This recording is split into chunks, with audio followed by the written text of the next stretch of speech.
Inovação, segurança, programação, tecnologia, desenvolvimento. Começa aqui. Let's begin. DevSecOps. DevSecOps. O seu podcast de segurança em tecnologia.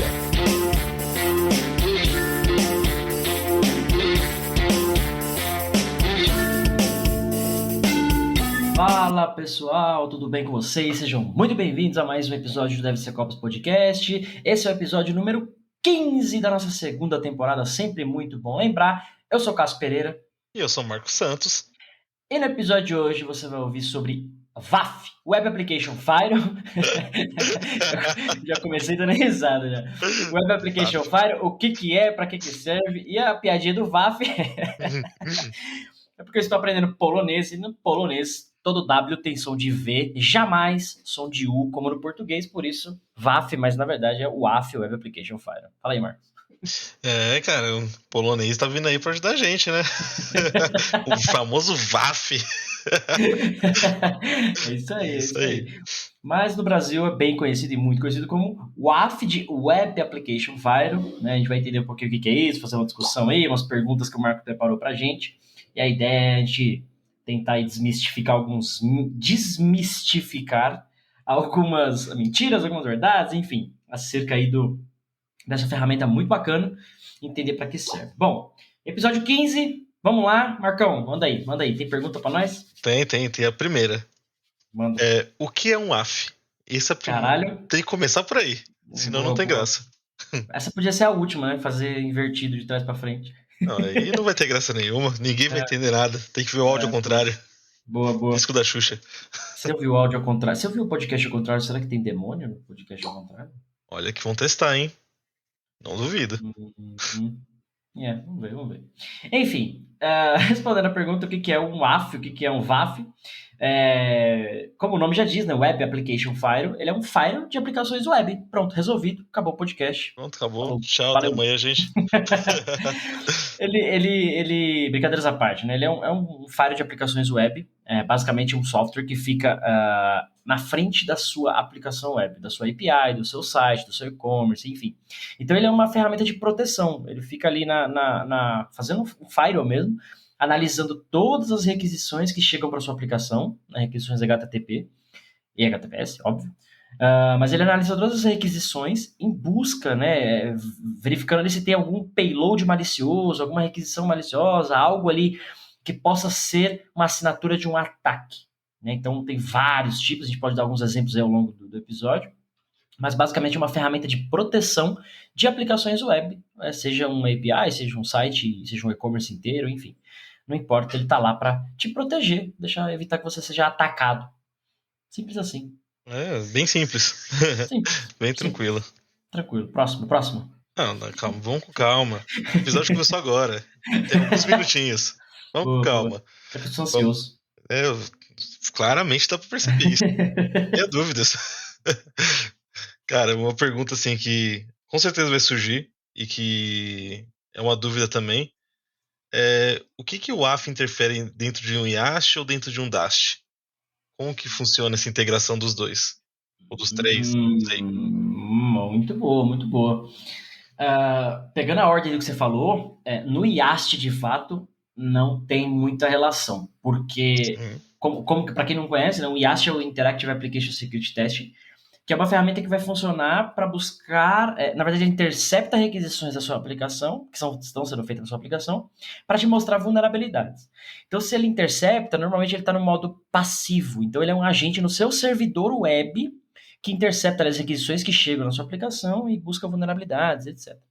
Então, o WAF está na frente disso, né? Antes da requisição chegar no seu IAST, já passou pelo WAF. Então, não tem tanta interferência. Eu diria que pouca interferência ou quase nenhuma interferência. Já no DAST, né, como você comentou, aí sim, aí tem interferência direta, porque o DAST ele é o famoso web scanner, então ele vai fazer requisição direta na sua aplicação. Então, o ideal, né, que você tenha um WAF na frente, você até pode usar um DAST para testar o seu WAF, mas ele vai fazer as requisições da sua aplicação e vai passar pelo WAF. Então, o WAF, ele normalmente vai bloquear essas requisições, inclusive. Então, é uma boa prática, se você estiver fazendo aí DAST em alguma aplicação, independente do ambiente, né, se está em produção ou não, mas que você coloque um bypass ou uma regra no seu WAF permitindo esse scanner, né, por um header, por um IP, alguma coisa do tipo, para que o seu scanner não seja barrado e você tenha problemas no seu Dast, né? No seu scanner lá, você não vai conseguir fazer o scan que você deveria se você não configurar corretamente o seu Dast. Agora, se você tiver um modo de acessar direto, sei lá, você está internamente na empresa, seu WAF está exposto para a internet, né, para proteger a aplicação, mas você consegue acessar direto o servidor para fazer um teste. Aí o seu Dast vai estar acessando direto o web server, então o WAF não afetaria, tá? Mas não é uma boa prática, é só uma possibilidade técnica, mas não é uma boa prática. Então, acho que é isso, acho que resume um pouco aí de como os dois se interferem. Legal, você explicou bem pra caramba. Acho que o pessoal aí, nossos ouvintes, estão conseguindo entender bem. Só que tem uma coisa que eu quero puxar o gancho, que é uma dúvida que eu tenho e que realmente não sei como funciona. Como que o WAF interage junto com um firewall, tipo um pfSense da vida, um SonicWall, ou alguma outra aplicação de firewall mesmo? Porque também é um firewall. Você usa os dois juntos, você tem que usar um ou outro, substitui. Como que funciona? Tá, é uma boa pergunta. E aí, talvez eu podia até ter chamado o meu monstro da rede, o Barbezani, que gravou um episódio com a gente aqui, para falar sobre isso. Mas, assim, pelas experiências que eu tive aí no trabalho, os dois meio que não se relacionam. Por quê? Imagina que você tem a sua rede on-premise, seu firewall, cuidando de tudo isso. Ou mesmo em cloud, tá? Mas para sua aplicação web, você não tem um firewall para ela. Então, você tem um DNS, um endereço, né? meuecommerce.com.br, por exemplo. Esse endereço você pode ter um CDN que vai, né, na sua cloud, que depois vai chegar no seu servidor web, enfim. Então, você não tem um firewall para isso. Você pode ter um firewall nas camadas internas. Poxa, o meu servidor web pode comunicar com o meu banco de dados, né? Falando ali de back-end. Então, ali você vai ter regras de firewall para permitir essa comunicação e tudo mais. O WAF, o Web Application Firewall, não. Por quê? Ele acaba sendo a primeira camada exposta para a internet. Quando alguém digita lá meuecommerce.com.br, o DNS direciona para o seu servidor, ele vai direcionar para o teu WAF primeiro. Então ele vai receber a primeira requisição. Ele está exposto para a internet, ele é o cara que vai falar com o cliente, por assim dizer. E aí essa requisição é válida. Aí ele vai enviar essa requisição para o origin, né? Ou para trás, ou para o back-end. Aí sim é o seu servidor web. Então você pode ter regras de firewall, rotas, etc., para que o seu WAF enxergue a sua aplicação, o seu servidor de aplicação web. Mas não necessariamente que as duas ferramentas se interagem ou se complementam. Numa camada de rede, sim, você precisa ter comunicação e tudo isso acontecendo. Mas não necessariamente que você vai lá no seu firewall e adiciona uma coisa ou outra, tá? Não funciona muito bem assim. Tá? Legal, pô. Legal saber disso. Eu realmente não sabia. Era uma dúvida minha também.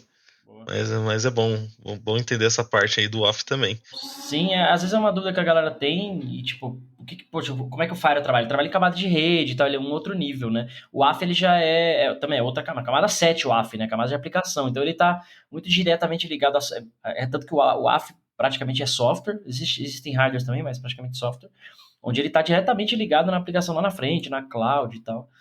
Mas no passado, por exemplo, uma boa pergunta, porque no passado ainda tem, se eu não me engano, mas a maioria dos WAFs hoje em dia é cloud, de serviço, enfim. Mas você tinha caixas de WAF, então você tinha um hardware mesmo. Igual o Fire, você tinha um hardware de WAF. E aí esse cara, aguentava muita pancada, muita requisição. Você instalava no seu data center e tal. Então você tinha ali uma conexão, de certo modo, com o Fire para fazer roteamento, regras de camada, passar ou não vai passar, enfim. Mas hoje, por ser praticamente quase tudo cloud, quase tudo como serviço, somente software, então mesmo que você tenha essa dependência interna no back-end da rede, e aí você tem regras de firewall aplicadas, mas você não integra as duas ferramentas diretamente. Nunca vi isso. Pode ter algum cenário aí, mas nunca vi isso. Não, bem explicado. Deu para entender bem agora como funciona o WAF junto com o Firewall, né? Um pfSense, um SonicWall, um Cisco, alguma coisa assim do gênero. Show. Uma perguntinha pra você aí. Mais uma, né? Hoje é só você respondendo. Entrevista de WAF. Entrevista de WAF. Cara, como funciona a precificação de WAF? Porque assim, o pessoal tem muita dúvida, o pessoal fala, nossa, não, o WAF é caro, não vou colocar o WAF. Prefiro deixar alguma outra ferramenta ou deixar exposto, que é pior ainda, né? Como que funciona essa precificação? Tá. De uma maneira bem geral, você paga pelo tráfego que você vai passar, o que vai trafegar pelo WAF. Então, imagine que o seu site, você tem lá 1.000 pessoas que acessam o seu site por mês. O seu e-commerce, um exemplo, tá? Então, essas 1.000 pessoas por mês, ou por dia, durante o mês, enfim, vai gerar um tráfego, né, em dados, em databytes, em megabytes, enfim, para a sua infraestrutura, para a sua rede, para o seu servidor, enfim. Então, esse volume é o que é medido para precificar o WAF. Precificar no sentido não de produto, mas no sentido de serviço. Porque, como eu falei, a maioria dos WAFs hoje é tudo cloud como serviço. Então, você aponta o seu DNS para lá, ele vai capturar o seu tráfego e direcionar para onde você quer. Esse tráfego que passa por lá é medido em megabytes, gigabytes, depende aí do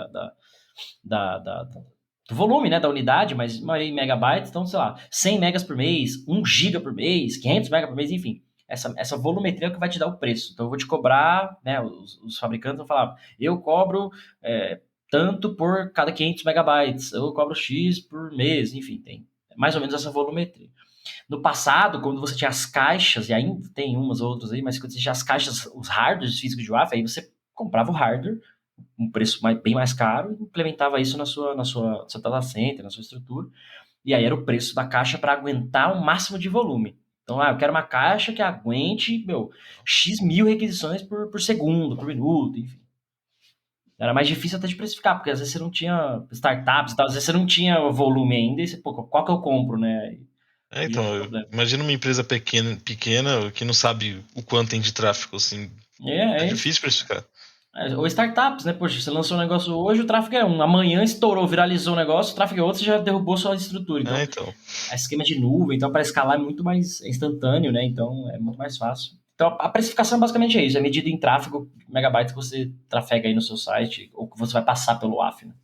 Legal. Já aproveitando esse gancho que você deu aí, qual que é a diferença do WAF Cloud para o On-Premise? Tem alguma diferença grande? Ou normalmente um você chuta, o outro você xinga, né? Porque o on-premise, vamos chamar assim, o hardware meio que está em desuso, né? Acho que talvez a Imperva ainda venda, a Caixa, alguns, assim, mas não sei se tem. Então, como praticamente é tudo cloud, a diferença é isso, um é software e outro é hardware, simples assim. Não, é porque assim, imagina que tem empresas que é daquelas que tem mais de 100 anos, o pessoal não gosta de mudança e não aceita nada em cloud. Só preciso, sei lá, tem um servidor lá e quer instalar um WAF lá. E aí? Primeiro que eles vão sofrer para achar quem tá vendendo ainda a caixa. Sim. Se achar, vai ser um preço muito absurdo. Então, é muito difícil, cara. E só dele ter a necessidade de um WAF, ele já tende a estar completamente mudando para cloud. Ele já tem um serviço que precisa de proteção de WAF, ele já está no próximo passo da mudança. Então, não sei se faz sentido isso. Não sei. Posso estar falando besteira, mas acho que também. Posso ter perguntado errado também, não tem problema. Não, isso não é isso. É a mesma história. Faz sentido comprar um carro que não tem injeção eletrônica hoje? Ainda existe carburador. Sim. Mas é carro velho, né? Faz. Ainda tem mecânico, mas começa a faltar peça, começa a faltar mão de obra, enfim. Isso sim. É mais ou menos a mesma analogia. Agora uma pergunta para você. Me fala quais são os desafios de você fazer uma administração de WAF? O que é mais desafiador ali? Agora a gente tá começando a brincar. Agora tá começando.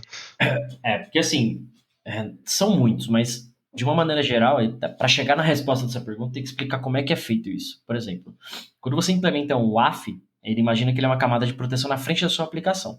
Se você tem um site estático, né, um site institucional simples, isso é algo, praticamente você instala o WAF automático, tá tudo resolvido. Se você tem uma aplicação por trás, uma API que seja, um e-commerce, né, ou um site transacional com muita coisa, muita informação, enfim, isso começa a ficar mais difícil. Por quê? Quando você só implementa o WAF, de uma maneira geral, a maioria dos WAFs tem isso. Ele tem 2 modos de operação. Ou o modo listening, né, o modo learning, o modo de escuta, e o modo bloqueio, o modo ativo. Então, o modo de listening, né, o de escuta, ou de aprendizado, como alguns chamam também, você instala ele, vai ficar na frente da sua aplicação, olhando todos os requests, mas ele não faz bloqueio nenhum. Então, ele vai só registrando os logs para você analisar isso depois. Então, para sites que, né, muita transação, sites maiores, APIs, etc., você tem que implementar o WAF nesse modo. Por quê? Você vai entender como a aplicação se comporta, quais as requisições que chegam, o que é válido, o que não é, para você ativar as regras de bloqueio muito bem customizadas, de acordo com a aplicação. Você pode ter uma aplicação cheia de parâmetro na URL, o URL rewrite, enfim, várias coisas que podem afetar ou identificar o comportamento como ataque. Então, coisas que o WAF bloquearia por default, você teria que analisar primeiro para depois ativar o modo bloqueio dele com as regras customizadas para que ele não te bloqueie. Porque senão ele vai bloquear tráfego limpo, né? Que a gente diz, tráfego normal. Vai bloquear o usuário normal. Então, essa operação, essas regras, apesar de serem tecnicamente medianas, eu não vou chamar de simples nem de difícil, mas é mediano, não é só, é a regra aqui, blá, blá, tá pronto. Não, você tem que entender o que é aquele request, o que é um header, qual que é o tamanho dos bytes, por que é aquele resposta, por que chega desse jeito, enfim. E isso tem que estar alinhado com a aplicação, com o desenvolvedor. Porque muitas vezes o time de segurança, quem implementa um AF, às vezes não conhece a aplicação. Então precisa de um desenvolvedor junto, um arquiteto, enfim, alguém que conheça a aplicação tecnicamente para garantir que aquelas regras são válidas, tá? Então essa operação como um todo é trabalhosa, porque você não é uma pessoa só que faz. Você pode ir lá, abrir o painel do AF, criar uma regra, aplicar, tá valendo, mas aquilo pode não ser real para aplicação. Então é importante que o time de desenvolvimento esteja junto, etc. Já num site simples, um site comum, que quero pôr um AF aqui para proteger o site da minha empresa, tal, institucional, não tem nem transação nem nada e tal. Cara, aplicou o AF, ativou o modo bloqueio dele, tudo que está automático lá pode deixar, não precisa se preocupar com muita coisa. Por quê? Já tem regras padrão, nas requisições do site são só, né, site.com.br/contato, /empresa, /institucional, /quem somos, esse tipo de coisa. Então, as requisições não mudam. Exato. Então, os requests que vierem diferente do padrão do site que já é comum, com certeza são ataques que ele já vai bloquear normalmente, tá? Então, dependendo do tamanho da sua aplicação que você quer proteger, o que você quer proteger, a operação vai te dar muito mais trabalho ou menos. E aí a gente entra na parte, uma boa pergunta também, a gente entra na parte de automação, porque muitos WAFs hoje, alguns oferecem APIs para as construções de regras. O que eu acho, dependendo do nível, é complicado, porque uma regra de WAF ela pode ser muito complexa. Como eu falei, ela já é mediana por definição.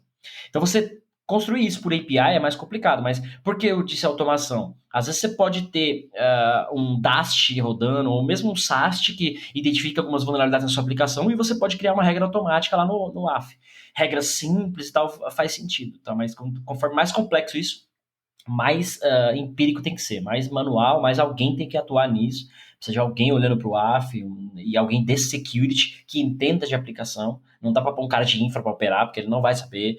Não é que ele não vai saber, ele sabe que é um request, ele sabe que é um payload, ele sabe, mas na essência, por que aquilo é assim, aquele bloqueio ou não é, etc., tem que ser alguém de segurança. Tá?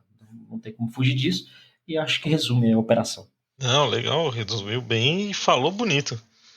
Lindamente, nada como um professor para explicar as coisas pra gente, né? O pai tá on. Cara, você imagina assim que eu tô tendo um ataque de DDoS na minha empresa.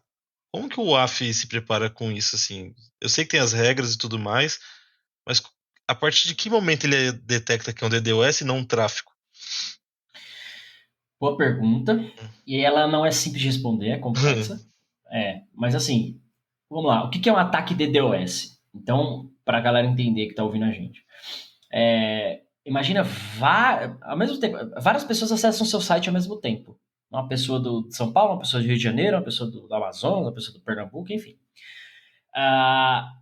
Isso, se a gente parar para pensar na teoria, já é um DDoS, porque são vários acessos de lugares simultâneos. Sim. O pessoal de segurança me mata quando eu falo essas analogias muito simples, mas é quase isso.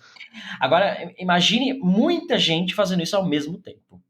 E você não está esperando. Pode não ser um DDoS. Você pode ter feito uma promoção na TV, no seu e-commerce.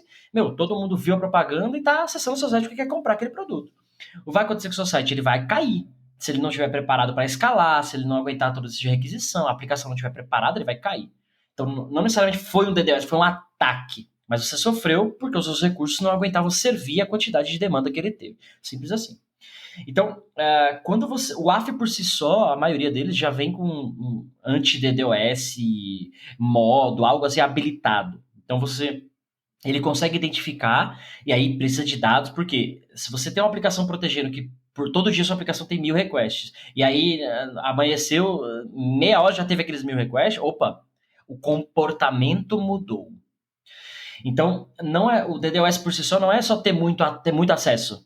Você precisa entender o comportamento e aí para ajudar isso, dados históricos ajudam. Então, se você tem um AF que está lá um mês, está lá um ano executando na sua empresa, e você tem um padrão de acessos no seu site, naquela URL, enfim, quando aquele padrão muda ou ele começa a ficar fora de um normal, pode ser um indício de um ataque. Então é mais ou menos isso. Poxa, se você sabe que nem eu passei em algumas empresas, por dia, a gente tinha 200 mil requests de uma API. Por dia. Então, durante 24 horas, um dia inteiro, um dia normal, da meia-noite até 11h59, era 200 mil acessos. Tinha um pico na manhã, e depois um pico à tarde, e era isso. E um belo dia, esses 200 mil requests vieram na primeira hora, assim, era 5, 6 da manhã, já tinha os 200 mil requests. Caraca. Então, assim, cara, assim, você vê como muda muito o comportamento. Então, com base nos dados históricos, isso pode ser um ataque. Aliás, era claramente um ataque. Não era um ataque, mas era claramente um ataque. Não era porque era alguém internamente rodando um robô automatizado lá para testar. um bot mas, assim, DDoS. Exato, mas claramente é um comportamento que mudou. Então, o DDoS por si só, vários acessos de vários IPs, de vários clientes diferentes de vários lugares, pode simplesmente ser um comportamento normal do seu negócio. E você tem que estar preparado para entender se isso faz sentido ou não. Agora, o AF ele vai entender se é tecnicamente falando, se é um DDoS, de acordo com o tempo dessas requisições, o comportamento. Se os payloads são normais, né? Poxa, tá vindo um request normal, né? Tá vindo um web agent, um user agent normal, IPs normais, entre aspas. Não tá vindo IP geolocations normais dentro do seu país. Agora, poxa, se só vende pro Brasil no seu e-commerce, tá vindo requisição de tudo que é lugar do mundo, opa, não precisa nem falar que algo errado tá acontecendo. Então, basicamente, todo o AF tem um módulo, vamos chamar assim, de anti-DDoS ou algo assim. E se não tem, você tá no AF errado, sai daí. mas assim, a maioria deles tem isso como parte do produto, não do AF em si, mas parte do produto, parte da solução anti-DDoS, que ajuda a identificar isso. É assim que ele vai trabalhar, cara. Ele vai entender o comportamento daquilo para conseguir detectar, para te bloquear ou não, porque eu não sei o que é pior, né? Bloquear tráfego limpo ou não bloquear o tráfego sujo? Então. Fica aí a pergunta. Fica a pergunta no ar.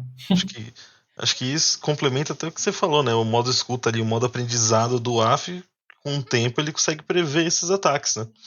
Exato. E tem alguns tem um botão, você tem lá um modo, cara, estou sob ataque. Você vai lá e ativa. Putz, eu tenho certeza que estou sofrendo ataque, você vai lá e ativa isso, ele já ativa um modo bloqueio, um modo mais robusto e tal. E começa a validar isso. Mas enfim, de uma maneira geral, anti-DDoS é um negócio complexo, mas acho que eu consegui deixar no nível básico pra galera entender. Explicou, deu pra entender e assim, a galera consegue dar uma pesquisada também pra se aprofundar um pouco a mais, né? Cara, é um podcast, um overview de uma parada muito técnica, não tem como. Não dá pra passar em um episódio toda a experiência de usar um AF e configurar e saber os detalhes, né? Exato. Cara, uma outra perguntinha aqui. Qual que é a diferença de um AF com lista de bloqueio e um AF com lista de permissão? Tem as duas opções lá dentro. Boa. Você quis dizer o famoso whitelist e blacklist. Isso, exatamente. Boa. De uma maneira geral, as próprias regras elas já dizem tudo. Se você tem uma lista de bloqueios, a blacklist, o que isso quer dizer? Tudo que estiver nessa lista, de cara já vai ser bloqueado. Todo o resto vai ser analisado. Entende? Então, cara, o Marcos é meu blacklist aqui na minha casa. É uma pessoa que não entra na minha casa. Por exemplo, tá? Todas as outras pessoas que quiserem entrar na minha casa, eu vou analisar uma por uma se podem ou não entrar. Essa analogia. O whitelist é o contrário. O whitelist é pior, né? Do ponto de vista técnico. Por quê? O whitelist o Marcos é o whitelist da minha casa. Então ele entra e eu não tô nem aí, eu nem valido. Ele tem a chave e ele entra na hora que ele quer. Todos os outros são bloqueados por padrão. Ou analisados. Aí o whitelist pode ser mais permissivo, parece mais permissivo, mas não é. Então, quando você tem comportamentos, coisas que você já sabe que são válidas, você já coloca no whitelist e otimiza. Vai passar direto, não vai ser analisado. Ou o que você quer bloquear de fato, já põe no blacklist e o resto vai ser analisado. Então é isso, é entender o que você quer. Por exemplo, você tem um e-commerce que você vende no Brasil, beleza? Então você pode colocar, e você sabe que sua loja física é em São Paulo. Então todo IP, toda requisição de IP que vier de geolocation de São Paulo, você pode pôr no whitelist, de uma maneira bem grosseira, tá? Lógico que alguém pode estar te atacando de São Paulo, mas você poderia pôr essa galera no whitelist. Todo o resto, né, porque os de São Paulo você já vai bypassar, os caras já vai direto. Todos os outros, você pode deixar, vão ser analisados. Do Brasil vão ser analisados. E todos que são da China, Ucrânia, Rússia, já são blacklist. Você não vai nem analisar, você vai bloquear de cara, o cara não vai nem acessar o seu site. Então, as duas regras, elas pode parecer simples, mas tem uma complexidadezinha nisso aí, né? Quem tem a chave da sua casa e entra direto, você nem sabe se entrou ou não, simplesmente vai. Ou quem de fato vai ser bloqueado e pronto, acabou, e quem vai ser analisado um por um. Mas acho que é mais ou menos isso. Não, Você legal. se confundiu mais ou piorou? Não, deu pra explicar bem. Essa analogia aí da casa funcionou. E se você, imagina, e aí se eu não tenho nem blacklist nem whitelist, imagina que todo mundo que vier na minha casa eu vou analisar, todo mundo. Então ninguém tem a chave da minha casa, eu vou analisar todo mundo que vai entrar, se eu posso deixar ou não. Na blacklist eu vou bloquear pessoas por default, e na whitelist alguém já vai ter a chave de casa e já vai entrar direto. Legal, bem legal. É igual, eu tive um exemplo prático disso daí, na primeira vez que eu trabalhei, a gente tinha blacklist IPs da China, Ucrânia, Red Store, um monte de coisa é blacklistado por default já. Só que um cliente morava na China. Então ele não estava mais acessando o site. E aí o que a gente fez? Pegamos o IP específico dele e colocamos na whitelist. Ou seja, se o IP, a whitelist ela sobrepõe a blacklist. Então você colocaria na hierarquia de regras lá do AF. Olha aqui, tá whitelist, já passa. Olha aqui, tá em blacklist, já bloqueia. E aí o resto vai cair em cada regra de análise. Então, esse IP específico estava na whitelist para poder ser bypassado. Todo o resto ia ser validado e assim por diante. Não, interessante saber essas regrinhas aí de whitelist, blacklist, até pra ter um entendimento um pouco maior, né? Sim, e isso tem para várias coisas, não só para o WAF, tem também no próprio Firewall, tem isso, né, conceito de rede, enfim, tem isso em vários outros pontos. Sim, tem vários lugares, né? Uhum. Uma dúvida aí que surgiu, atualmente a gente está vivendo uma revolução assim, tecnológica, onde tudo está virando IoT, tudo é internet das coisas, automação para um lado, automação para o outro, tem a nossa caixinha querida da Amazon, né? A Echo, que eu não quero falar o nome para não acordar de ninguém aí. Alexa. Filho da mãe. A minha acendeu, que de falar, Então, acendeu. tem o Google Assistente. Qual que é a importância do WAF para esse mercado de IoT? O quanto ele é necessário para esse mercado? Porque assim, você imagina o quanto de requisição e o quanto de gente tentando fazer ou pegar alguma coisa, algum dia zero aí de vulnerabilidade, poder forçar aí. Como que isso aí, como você acha, como você enxerga essa parte aí do IoT com o WAF? Boa pergunta. É que se a gente parar para pensar, o IoT são, né, qualquer coisa conectada. Sim. Ele vai estar conectado em algo. Esse algo normalmente é uma API, um serviço web, né, alguma coisa do tipo. Eu não sei se faz sentido ter. Deixa eu tentar colocar em dois mundos, vai. Você tem um mundo comercial, aí você tem até o exemplo da Alexa e tal. E você tem um exemplo mais. E você tem um outro mundo mais caseiro. Aquela galera do it yourself e tudo mais. Então, essa galera mais caseira que tá brincando ali com um Arduino, fazendo uma coisa em casa, tá? Um produto ali, um protótipo e tal. Eu diria que não precisa se preocupar tanto. Vai. Precisa, mas não tanto. Enfim. E já esse mundo comercial que tem produtos em escala, aí sim, porque você imagina, a Alexa ela vai consumir APIs da Amazon.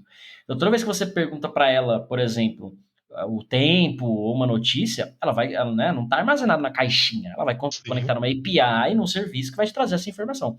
Este serviço tem que ter uma proteção AF, porque ele pode ser atacado de várias formas, tanto, né, uma requisição web, um bot, qualquer outra coisa. Por mais que alguém ache assim, mas é um serviço que ninguém sabe o endereço, né? Tá escondido ali na caixinha, na verdade não tá, ele tá num software. Ou embarcado no dispositivo, no IoT que seja. No caso da Alexa e outros, você conecta com o celular. Então é o aplicativo do celular que faz a chamada na API. Então, se é um aplicativo, é um software. Se é um software, ele pode ser feito ali um disassembly, uma engenharia reversa, encontrar esses endpoints e fazer explorações e tudo mais. Então, não é porque é só o meu dispositivo que chama, que faz aquela requisição. Não necessariamente. Pode correr o risco de alguém descobrir, fazer uma engenharia reversa e fazer um ataque direto lá na API, no back-end. Aí, se você tem o WAF, ele vai provavelmente ajudar muito nessa proteção. Se você não tem, já está exposto, já está aberto direto. Entendeu? E dispositivos IoT, obviamente, né? Você está conectado em qualquer lugar, de qualquer IP, qualquer serviço está exposto na internet, porque você não sabe de onde está vindo. Né? Então é mais ou menos isso, porque, e aí assim, ainda assim que eu falei, puta, imagina que você fez um Arduino para controlar o seu portão da sua casa aí, uma brincadeira aí, e você consome uma API que te avisa isso por SMS, sei lá, algo do tipo, a hora que abre, a hora que fecha, um exemplo. Você não vai pôr um WAF nessa API sua, porque é caro, né, não faz sentido, mas você tem o WAFs open source, então que pode te ajudar, porque se esse seu servidorzinho aí tiver no seu Wi-Fi, na sua rede exposto, alguém pode abrir o seu portão e fechar o seu portão só batendo na sua API, entende? Então, seria legal pensar nessa proteção, exposição, que você pode ter outras camadas, não necessariamente o WAF faria isso, você pode ter outras camadas de proteção, não expor o serviço, validar só a requisição só de tal dispositivo, de tal MAC, algo do tipo. Outras camadas, né? Não sei se o WAF se aplicaria nesse exemplo, mas para o mundo comercial, na escala como um todo, com certeza qualquer API nesse nível de escala tem que ter um WAF na frente. E você imagina que assim, a Alexa tem integração com diversas ferramentas de mercado. Exato. Cara, você E vai também ter, tem que ter suas proteções, sim, exatamente. você vai ter uma Sonoff da vida que é gigante aí de iluminação, de parte de automação, positivo, a Philips também com as lâmpadas inteligentes. Então você imagina tudo isso caindo num lugar só e consumindo diversas APIs. APIs, né? Então é bem complicado. Exatamente. Muito boa essa pergunta aí também, cara. Pra dar uma refletida. Mas assim, a gente tá trazendo aqui, pra galera que tá ouvindo aí, a gente tá trazendo poxa, o que é o WAF, né? Uma solução, mas onde aplica isso? Por quê? Por que eu preciso de um? Quando eu preciso de um? É esses pontos que a gente tá levantando.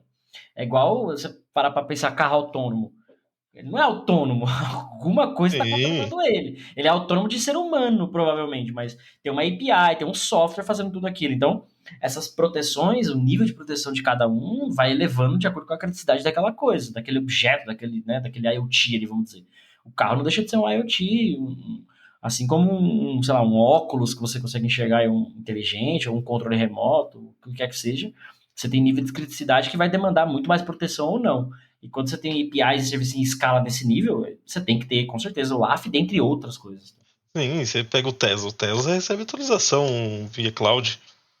Exato. Então, Deus abençoe que não sejam API exposta sem autenticação, né? Sem porra nenhuma. Deus esteja olhando pra Tesla. Senão eu vou vender meu Tesla que eu comprei aqui já. Aliás, você deu um bom exemplo aí, a Lamborghini agora tá integrada com a Alexa, então você que tem Lamborghinis modelos novos, você pode de dentro do seu Lamborghini falar com a Alexa que ela responde. Eu vou pegar minha Lamborghini aqui, vou testar daqui a pouco. A minha modelo antigo não tem, eu vou vender, eu troco Pega uma nova aí. Só pra pegar a Alexa. Já aproveitando, você viu que já teve um tempo, né, mas por causa de API exposta, teve cafeteiras e geladeiras da Samsung que foram invadidas, né? Foram hackeadas. Cara, acho que já comentei isso em algum episódio aqui. Procurem depois a geladeira spammer. Na internet, geladeira spammer. Era uma geladeira, não lembro se era da Samsung, mas enfim, era uma geladeira que é um IoT, né? Tava exposta, o servidorzinho lá, a web dela, que tava ali local, tava na Wi-Fi do dono, óbvio, e tava exposto aqui na internet. E aí os hackers usaram essa geladeira para disparar milhões de spam numa cidade, num estado, algo do tipo, de spam para um ataque, né, uma campanha de ataque e tal, enfim. E era a geladeira que disparava, era o vetor de ataque, ou seja, praticamente irrastreável, ninguém chegar nos caras que fizeram isso. Então, isso já mostra mais um motivo de você ter um WAF ou alguma outra ferramenta que faça essa proteção, né? Sim. Mas se você é no mercado de IoT e tal, e vende produto, né, o serviço, você tem que ter isso, cara, não tem como fugir. Sim, com certeza. Esse aí eu acho que é um dos principais softwares que você tem que ter, né? Ferramentas. E até levantar uma questão aqui. Muita gente fala assim, puta, mas o WAF vai deixar mais lento a requisição, o tráfego, né, a navegação e tal. Cara, vai, né, não vou dizer que não, mas vai. É 1 minuto a mais? Não, é 1 milésimo de segundo a mais. Lógico, depende de qual cloud você está usando, onde você está apontando, DNS, mas você vai ter mais um salto. Dependendo de como você estrutura isso, você vai ter 1 milésimo de segundo que você não vai nem sentir. E dependendo do que você está usando por outro lado, 1 milésimo de segundo pode fazer muita diferença. Se for algo crítico, algum sensor, enfim. Então você tem nível, assim como você tem níveis de WAF também, né? Então, não adianta falar, vou perder desempenho. Não vai perder nada. Você vai acrescentar aí que seja 1 segundo, 1 milésimo de segundo, alguns milésimos de segundos na sua requisição e tá tudo bem. abrir mão desse milésimo de segundo ou desse segundo para a segurança. É a mesma história da catraca. Você quer deixar o prédio sem catraca ou põe catraca para todo mundo? Sem catraca, todo mundo entra a hora que quer, né? Não tem identificação nenhuma. Compensação, o elevador não fica cheio, todo mundo chega, beleza. Com catraca, vai ter fila, todo mundo precisa passar o seu crachá, vai enroscar, mas por outro lado você identifica todo mundo que está chegando, você inibe pessoas que não são dali de entrar, etc, etc. Então, o AF nada mais é do que uma catraca. A diferença é que e aí, qualquer ponto de segurança, na verdade, você acrescenta um tempo, né, nisso. Você tem uma perda aí de usabilidade, interface ou performance em qualquer coisa de segurança que a gente fale. O AF não é diferente disso. Sim. Não, concordo plenamente. Uma outra dúvida aí que eu tenho é referente ao AF. É que assim, você imagina que o AF ele tem que cumprir pelo menos o ASP Top 10 ali de vulnerabilidades, né? Mas com que frequência ele atualiza essa lista? Vamos dizer assim. Com a mesma frequência que o ASP, ou ele está ali atualizando regras de coisas novas que estão saindo? Como que funciona isso aí? Boa pergunta, mas eu não sei se ela encaixa, mas por que eu disse, não sei? Porque o AF ele não está olhando só para isso, ele está olhando para outros milhares de vulnerabilidades. Concordo. É muita coisa. É lógico que essas já estão cobertas. PCI, OWASP, NIST, sei lá o que, todas as normas aí, ele está olhando, porque já são normas conhecidas, que já tem alguns padrões que praticamente todos os fabricantes já incorporam nos seus produtos. Então, conforme a própria OASP, a galera lá está desenvolvendo uma nova lista do Top 10, eles já estão em contato com os próprios fabricantes para, né, esses caras já recebem as atualizações, enfim, acaba sendo automático. É que você imagina que todo dia tem vulnerabilidade nova. Todo dia aparece Todo dia nova. tem um ataque novo, exato. Então, assim, o que acontece? A maioria dos WAFs aí, cloud e tal, identificou um ataque num cliente, algo diferente do que já tem naquela base de assinaturas, é atualizado para todo mundo quase que instantaneamente, porque está na nuvem, né? Está no mundo inteiro. Sim. Mas depende de ter esse ataque novo, identificar isso tudo e tal. Então é mais ou menos como funciona. A frequência depende. Tem fabricante que é mais rápido, todo dia o cara tá lá atualizando uma coisa nova. Tem fabricante que é semanalmente, quinzenalmente, mensalmente, enfim. Então depende de fabricante para fabricante, mas ataque novo tem todo dia. Sim. Inclusive falhas nos próprios WAFs, porque eles são softwares. Sim. Então tem várias técnicas de bypassar o WAF, de fazer ataques ao próprio WAF que vai deixar você passar a requisição para você atacar a aplicação. Então, eles constantemente têm suas próprias vulnerabilidades, os próprios testes, etc, para melhorar e evoluir. Uma coisa assim que é legal de perguntar é como que você testa um WAF? Porque o WAF tá ali. Que ferramenta você usa para testar o WAF? Mano, boa pergunta. Quando eu precisei a primeira vez implantar o WAF, era um problema de bot, que é um dos piores problemas hoje em dia. É difícil bloquear um bot. Então a gente tinha praticamente bots fazendo scrapping na nossa aplicação. Na aplicação. Então, no site, a gente conseguia identificar de algumas formas como que estava vindo esse bot, a quantidade de requisições, o tempo, etc, etc. Para testar meu WAF, eu fiz um bot e me mandei rodar. Fiz um bot em Python, vai passando várias coisas, tipo, era um IP válido, user agent válido, a requisição completamente bonitinha, sem erro, sem tentativa de erro nas URLs, tá? Um payload bonitinho, como se fosse um usuário fazendo um request. Então, praticamente eu consegui testar, ver se estava eficaz ou não, enfim. E não estava. O meu bot, eu ainda até zoei com o fornecedor na época. Eu falei, cara, o meu bot passou. Imagina o do hacker. Então. Porque, assim, eu sei as técnicas de ataque e tal, mas fiz um negócio simples, não fiz nada mirabolante. O do hacker já era mirabolante. Então eu falei, se o meu tá passando, cara, você não tá bloqueando nem o meu, em termos de POC, né, dos WAFs, você não tá bloqueando nem o meu, como é que eu vou bloquear o problema que eu tenho? Enfim, então, para testar, nada mais do que você fazer uma POC, uma prova de valor, prova de conceito ali, na ferramenta e tal, e validar a sua dor. Às vezes você eu quero testar só ASP Top 10, você faz ali, pega ali alguns padrões e testa, pô, passou, não passou. Ou então você pode ter algo mais específico, que era o meu caso, tinha um problema de bot lá e precisei validar na unha ali, não tinha um bot para eu testar, precisei fazer unha e testar na unha. Porque essa é uma pergunta que assim o pessoal fala, legal, uma ferramenta que tá ali na camada 7, tá com camada de aplicação, mas como que eu testo ela? Ela já é o final ali, ela já é a barreira. Exatamente.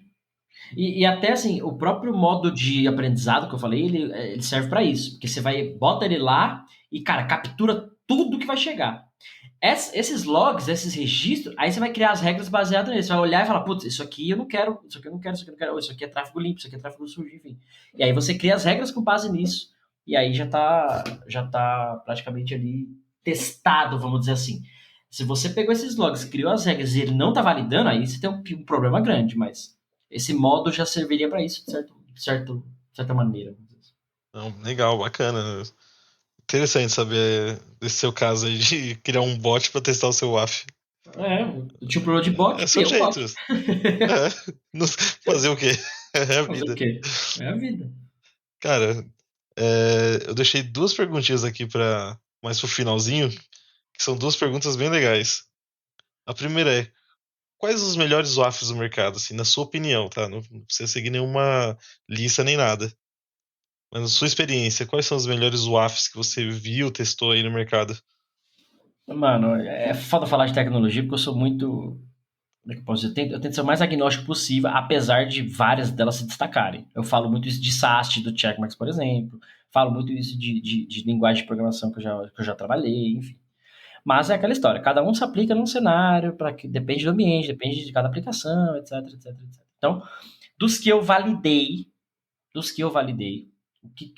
e aí eu digo validar, não necessariamente eu implantei, eu trabalhei com eles, mas eu fiz POC, você fez testes, alguma coisa você fez, você trabalhou com ele em algum momento, né? Isso.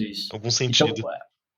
Então assim, pra mim, os dois melhores, na verdade, eu diria os três melhores. Reblaze, é um bagulho absurdo, o nível de detalhe que aquele WAF faz, é muito foda. Reblaze.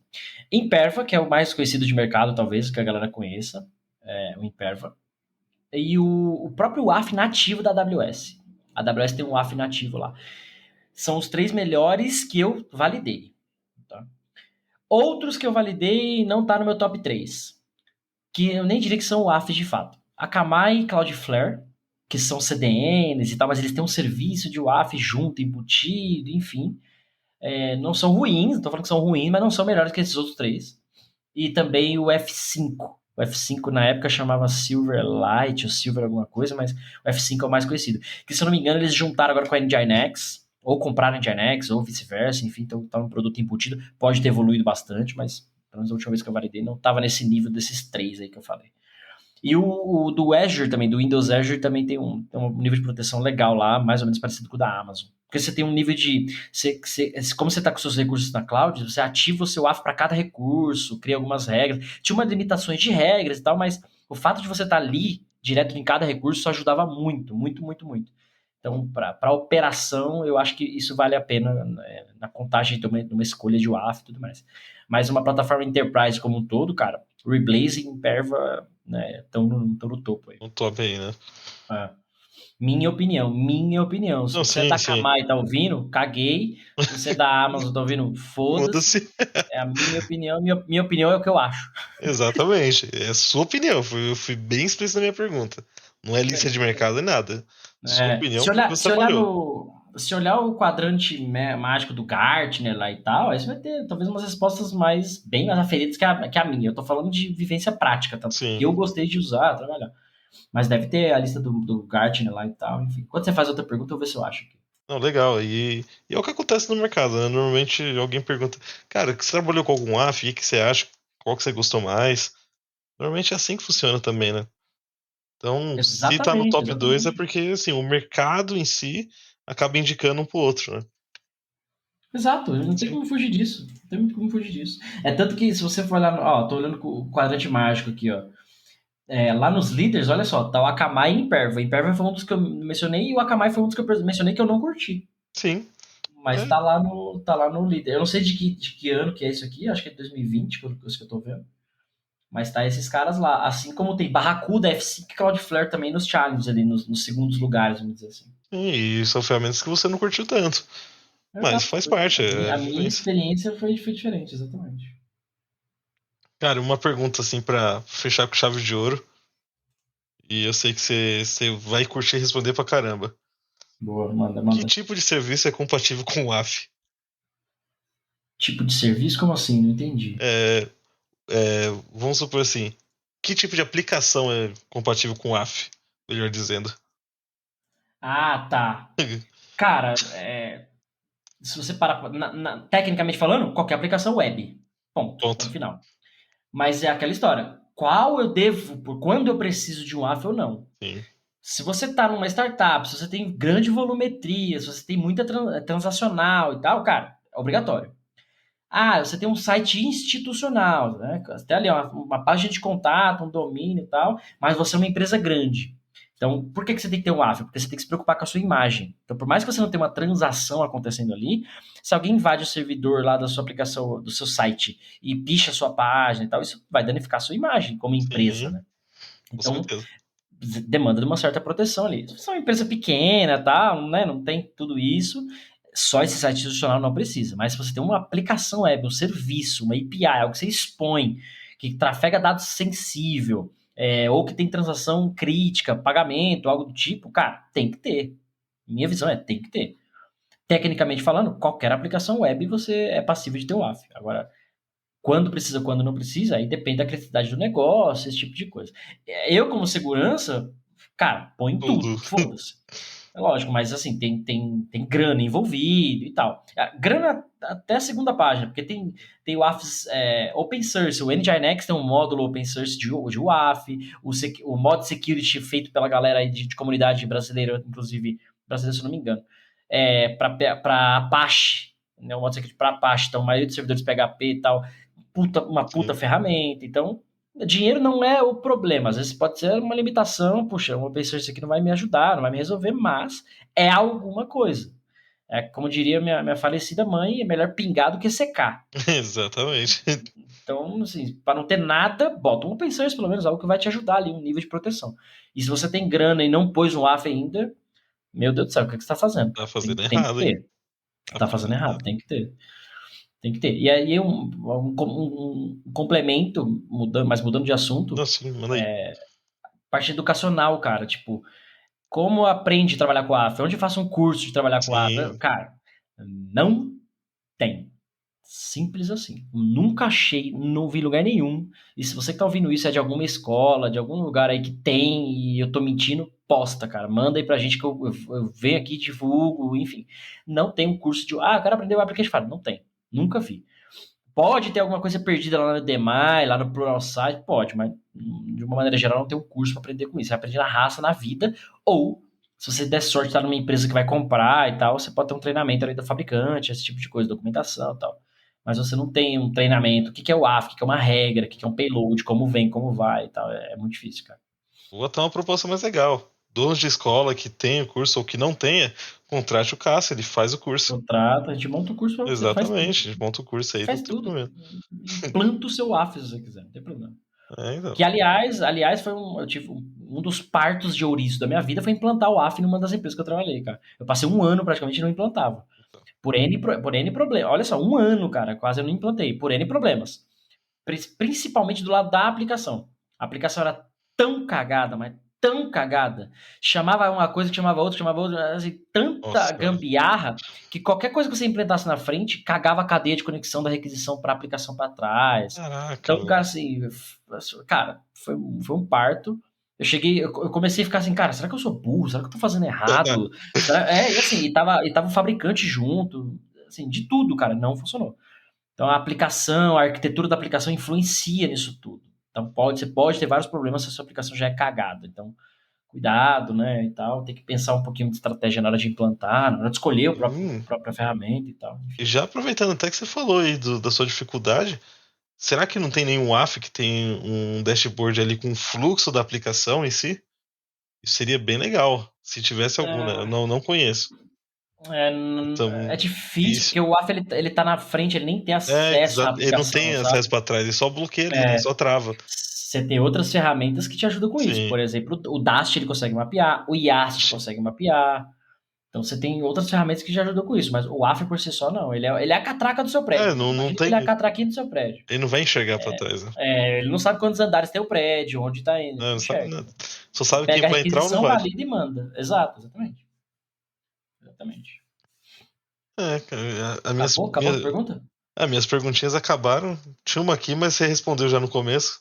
Que era... Pô, gastamos quase uma hora de episódio aqui pra então. galera curtir aí, ó. Boas perguntas. Bastante perguntinhas. E o senhor trabalhou com AF? Já ouviu falar? O que o senhor imaginava? Comenta aí. Já ouvi falar de WAF, até porque eu estou numa empresa que vende WAF também. Então eu tenho que saber. Só que assim, não tinha trabalhado com WAF antes.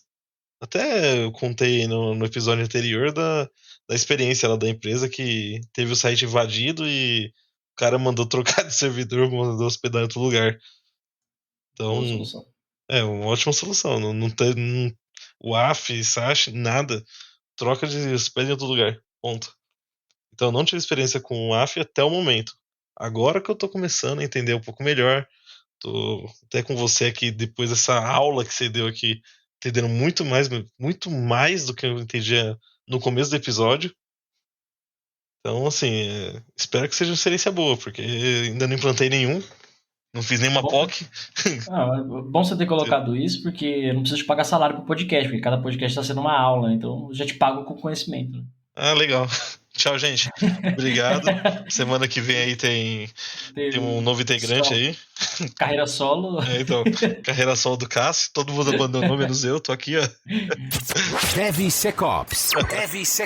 Vai mandar a vinhetinha, era que fala essas besteiras.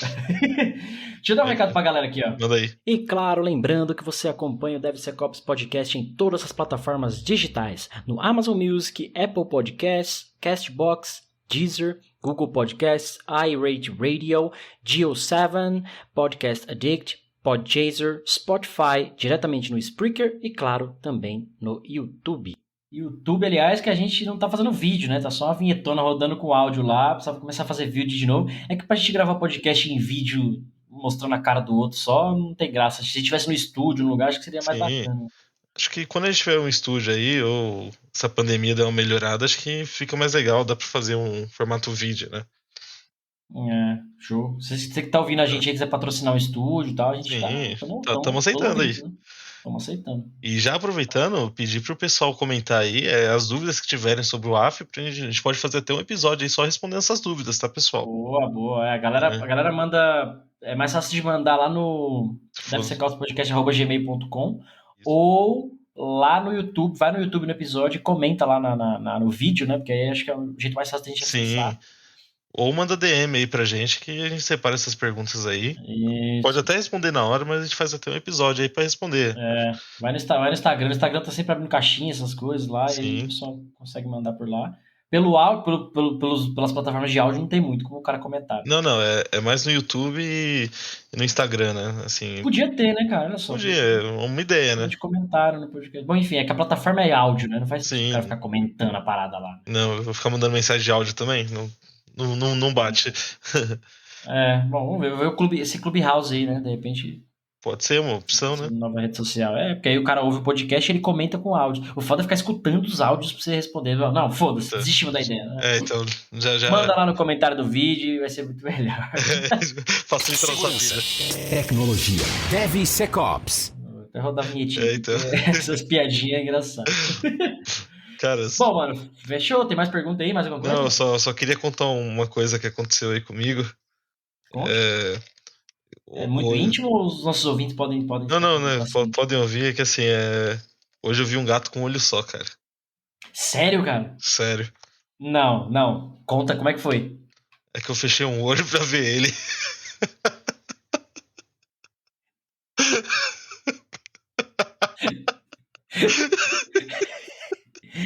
Eu sabia. Quando eu comecei esse podcast lá atrás, eu falei, isso um dia vai ser grande. Então... Um dia vai levar informação de valor para as pessoas, segurança, né, e tal. Tá aí, atingimos esse nível hoje. Espero que continue nos próximos episódios esse mesmo nível, não, nem mais nem menos. Esse mesmo nível já tá... Não perca o será. Todo final de episódio, uma piada nova com o Marcos. Fiquem à vontade. Muito bom. Muito bom, acho que é isso aí então. Falamos de WAF hoje, né? O que é, pra onde vem, pra onde não vai, enfim, episódio 15 da segunda temporada. E é isso, né, Marcão? Isso aí, foi bem produtivo. Acho que deu pra responder bastante dúvidas aí que a galera e que eu especificamente tinha também. E partiu pro próximo, né? Fechou, então esse foi o episódio 15. Eu sou o Cássio Pereira. E eu sou o Marcos Santos. E a gente se vê na semana que vem. Beijinho. Beijo, tchau. Termina aqui DevSecOps, o seu podcast de segurança em tecnologia.